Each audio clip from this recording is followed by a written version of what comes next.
우리가 좋은 거를 넣으려고 하지 말고 노화를 촉진하는 걸 빼야 된다고 말씀드렸잖아요. 음식에 있어서도 좋은 음식을 먹는 것도 물론 중요하지만 몸을 해치는 음식을 우리가 안목을 기르고 제거할 수 있는, 그래야만 자연스럽고도 지속적으로 건강한 식습관을 실천할 수 있다고 보는데, 피할 음식을 3가지만 말씀드린다면,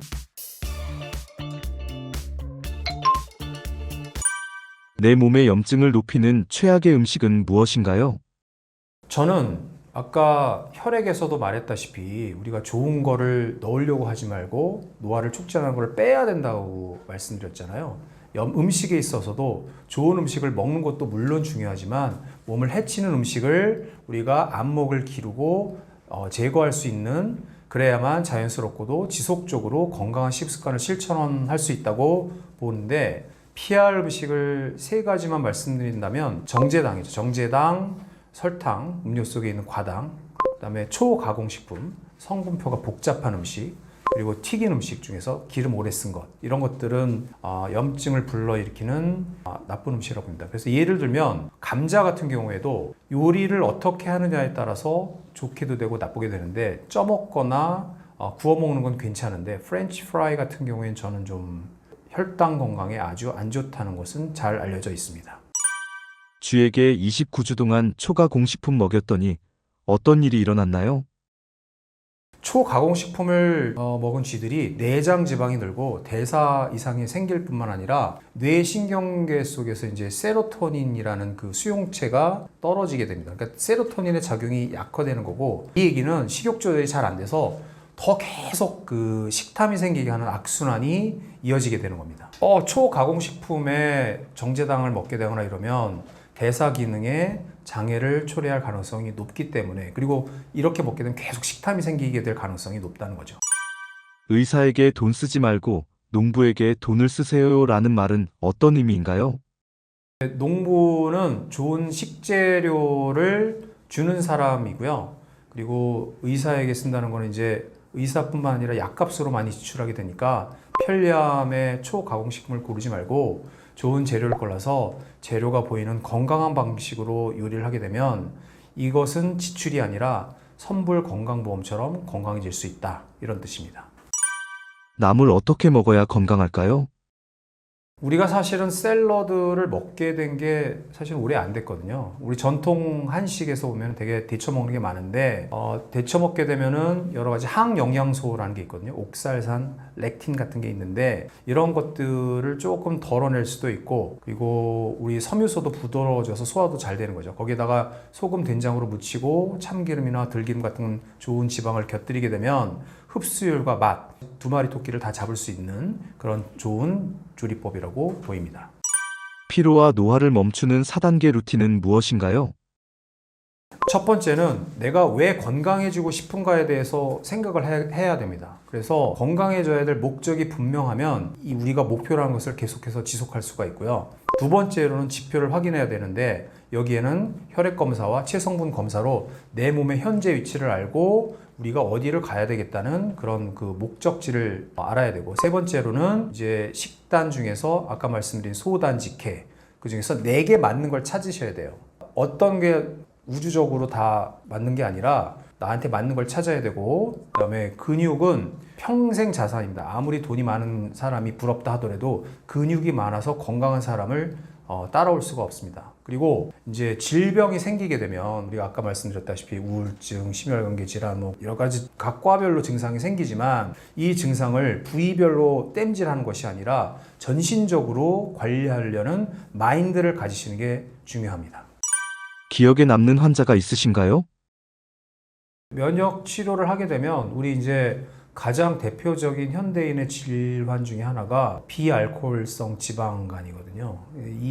아까 말씀드렸다시피 인슐린 저항성의 가장 근본 중에 하나가 지방간인데, 이 지방간은 사실은 현대인에서 굉장히 많아요. 그래서 미국 같은 경우에 거의 반수에 육박한다고 보고, 우리나라도 뭐 3분의 1 이상 보인다고 하는데, 이런 그 간 수치, 맨날 그 콜라 먹고 뭐 이런 분들이 치료를 하게 되면 이렇게 수치가 확 좋아지는 분들이 계시니까, 그런 분들 같은 경우에는 굉장히 보람이 있고, 그리고 가장 좋은 것들은 우울증 약이나 수면제를 끊으신 분들, 이런 분들이 가장 보람이 있어요. 그러니까 사실 현대인들이 불면증과 우울증이 상당히 많으신 것 같아요. 틸록스 드시고 우울증 약 드시고 하는데 약 드시면서 그 여러 가지 약들을 끊으시는 거. 그다음에 이제 그렇게 되면 그 운동 능력도 좋아지는 분들이 계세요. 그래서 이제 평소에 뭐 내가 뭐 몇 킬로 바벨을 못 들었는데 몸이 훨씬 건강해지니까 바벨을 들었다. 그다음에 뭐 수영을 예를 들어서 몇 바퀴 돌았는데 그 이상 돌아도 지치지 않더라. 뭐 이런 얘기를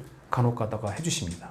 피 검사를 하고요. 그리고 이제 거기에 해당되게 면역을 조절할 수 있게 제가 치료를 하게 되면 그럼 이제 그런 혈액 검사 수치가 좋아지게 되죠. 염증 인덱스가 떨어지게 돼요. 그러면서 저절로 여러 가지 증상들이 좋아지는 거를 보게 되면 아, 면역의 힘은 위대하구나 라는 거를 다시금 깨닫게 됩니다. 잘 회복이 되면 한 2달, 3달 정도면 충분한 것 같아요. 제가 잘 가는 그 앞에 식당이 있는데 이제 그 사장님이 눈이 시뻘겋고 피곤해 보이시는 것 같아요. 그래서 얼굴도 피부도 푸석푸석 하시고 그래서 이제 뭐 어디 편찮으시냐 그랬더니 밤에 잠을 못 잔다. 그래서 한번 피 검사 하나 받아보시자 그랬더니 특이하게 요산이 굉장히 높으셨어요. 그래서 이제 자기 남동생이 통풍이 있었고 우리 요산이 높다 그러면 대개는 통풍이 있는 걸로만 생각하거든요.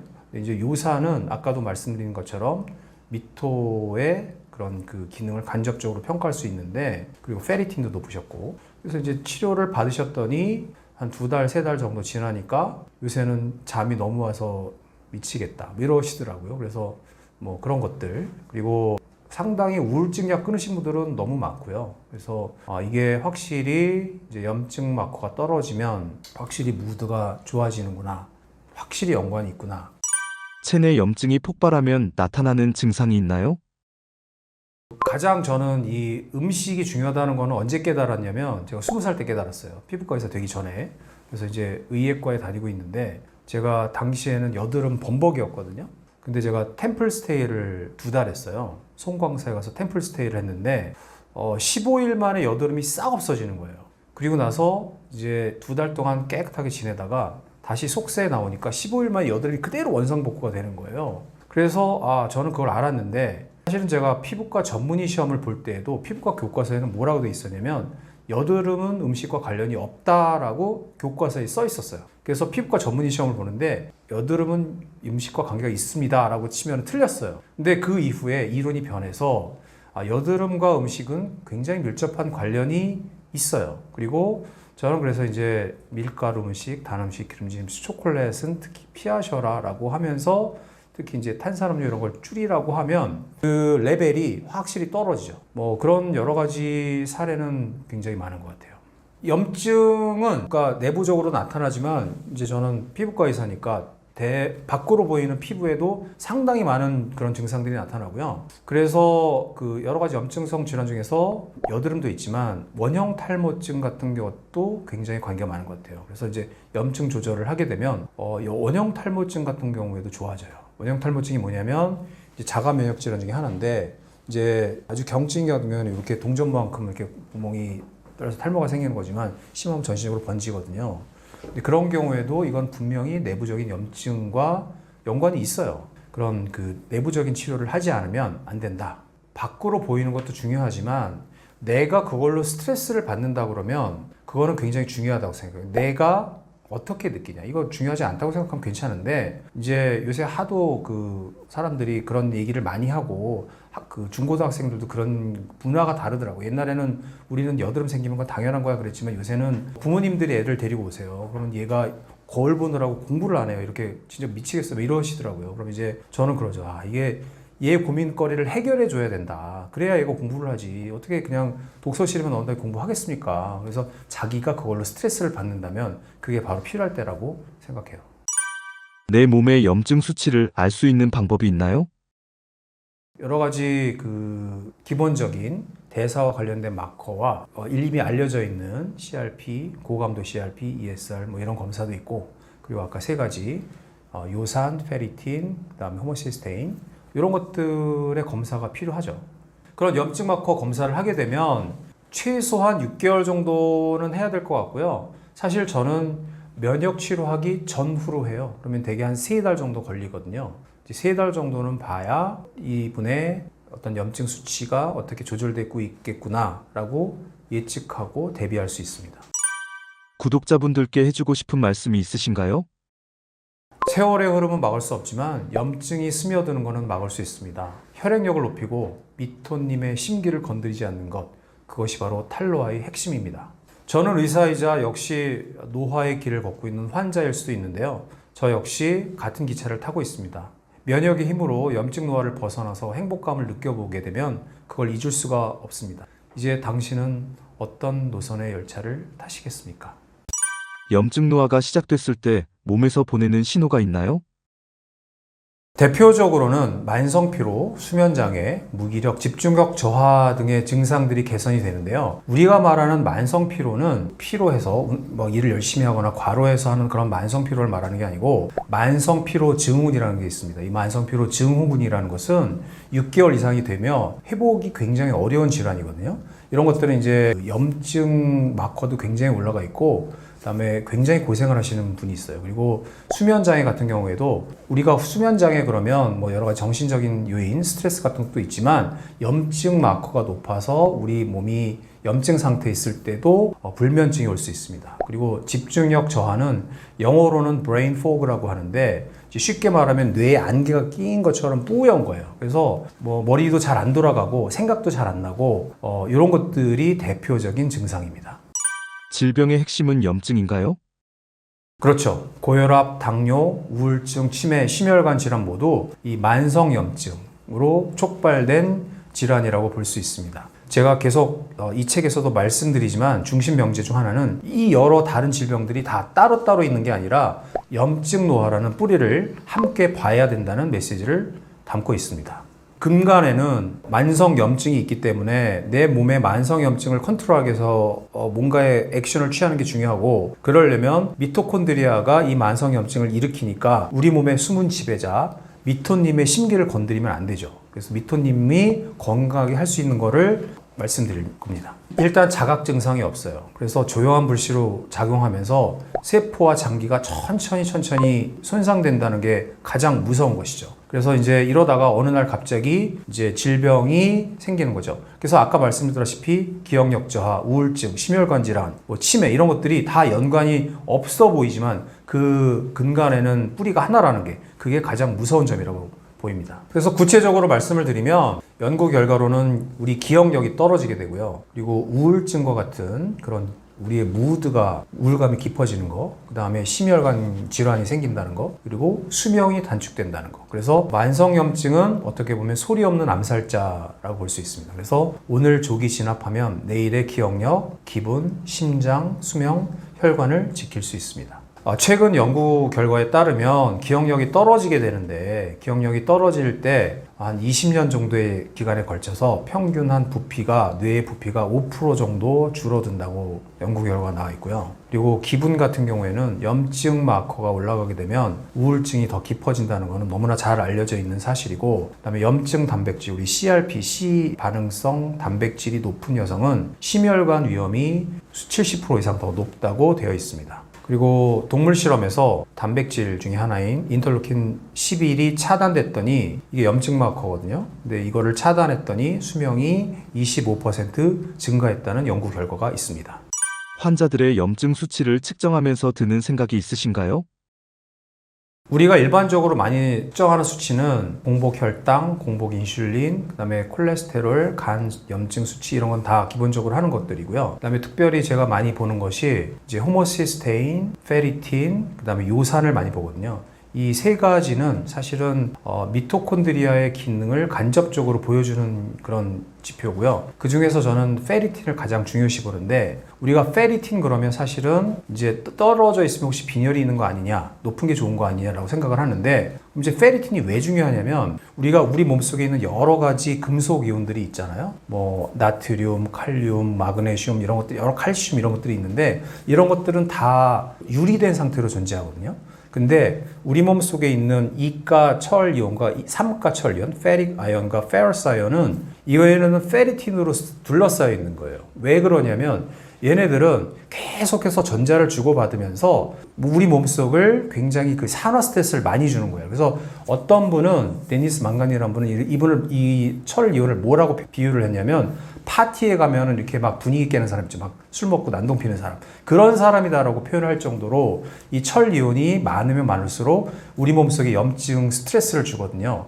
그래서 이 페리틴을 낮게 하는 게 굉장히 중요하고, 그래서 이 데니스 망간은 뭐라고 표현을 하냐면 여성분이 수명이 더 긴 이유 중에는 여러 가지 요인이 있지만 레귤러하게 정기적으로 생리를 하는 것이 오히려 건강에 훨씬 더 좋다라는 말을 하고 있습니다. 그 염증 수치를 보면 치료 효과에 대한 대략적인 예상도 되고요. 그리고 외모에서도 그런 거를 대충 볼 수 있어요. 약간의 상관관계가 저 나름대로는 있다고 생각합니다. 그래서 여러 가지 염증 마커가 진짜 중요한 그런 요소구나 라는 거를 계속 깨닫고 있습니다.